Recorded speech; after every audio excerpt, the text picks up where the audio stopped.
Good morning. Hello, welcome back. Back with another episode. This ride and video is talking about our trip to Mui Ne. Yeah, so travelling here from Cameron to Mui Ne, a couple hundred kilometres. Yeah, 200 kilometres, and it was a fantastic ride. Yeah. Yeah, started off a bit overcast as you see here, but the day got better as we went. Lots of wind turbines and stuff you can see here, and also in Mui Ne, easily over 100 that you see on this ride, so quite a big, and solar farms and all sorts of stuff going on. But yeah, the road got better, the weather got better, the sun was beautiful this day, dual carriageway as you see here. No traffic. It was just really, really easy. And, you know, our previous ride, if you remember, through Dalat and the mountains and the breakdowns, and the weather. we were pretty exhausted, but we dried out in Cameron and we were ready to take on our second last ride, which you can see I'm very excited about there, and flying along in the wind. But yeah, it was really fun. So we made it to Mui Ne. You can see here us arriving to the Anantara. So we absolutely love this place. We stayed with our girls in 2019 when we came in December, and we were really excited to come back. So we actually booked 9 nights here so that we could sort of unwind and just relax after our 3,400 odd kilometres that we had done so far, and it certainly worked. We had a brilliant time. Yeah, I guess the weather forecast wasn't, as we said, wasn't so great in Dalat and Cameron, but down here closer towards Saigon, it was hotter. There was some storms, but they were mostly during the night. So beautiful days. The whole 9 days were there, absolutely awesome, and lovely on the place on the beach here, the Anantara. So yeah, 9 days, and basically we spent most of it by the pool. By the pool or in the ocean. You'll see some beach shots shortly, but it's just magnificent. So, you know, coming into the Anantara, you can see a little room view here. Ignore my hair. I've let it go for 2 months until we get to Ho Chi Minh and I can refresh. But that's what holidays are about. But yeah, the rooms are beautiful. We were in a deluxe king room, I think. So if ever you get the chance in Mui Ne, definitely check out the Anantara. There's a lot of really cheap small boutique sort of hotels in Mui Ne. Anantara is one of the more resort five-star resorts, which is nice to do if you can.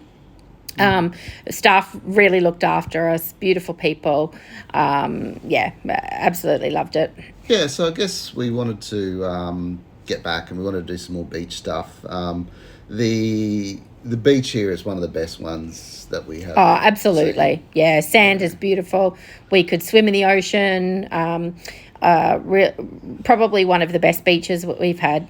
Definitely one of the best beaches we've had in Vietnam, and possibly controversially even better than Thailand, I'd say. The ones that we saw anyway. I'm sure there's some beautiful beaches in Thailand, but we loved it.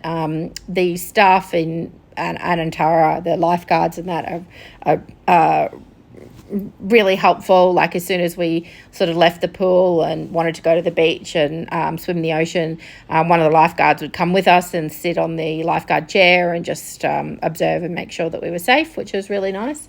Yeah, so the waves here were quite small on this day, but they did get up quite a bit bigger. But as you saw before, Mui Ne is known for kite surfing and windboarding and things like that, waveboarding. Yeah, it's very popular. Yeah, so you could see upwards of 20 or 30 along the coast at any one time. It was, and they do lessons and stuff like that. But you can also do jet skiing, kite flying on the beach. We saw lots of kids doing that. So nice activities if you want to partake. The Mui Ne destination is really popular for the locals from Ho Chi Minh as well. So during the week it was fairly quiet in Mui Ne, but the weekends that we were there were really busy with locals coming in.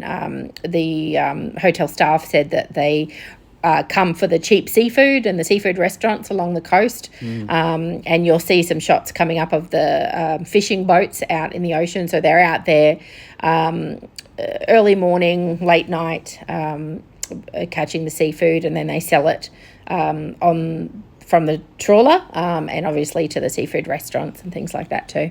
Yeah, so it's interesting to get back to Mui Ne to see sort of the effects of what COVID has done to it, and also a lot of Russians liked Mui Ne. Yeah, and it's catered for, and there's a lot of signs in Russian. Yeah, a lot of like the that. restaurants have Vietnamese, English, and Russian.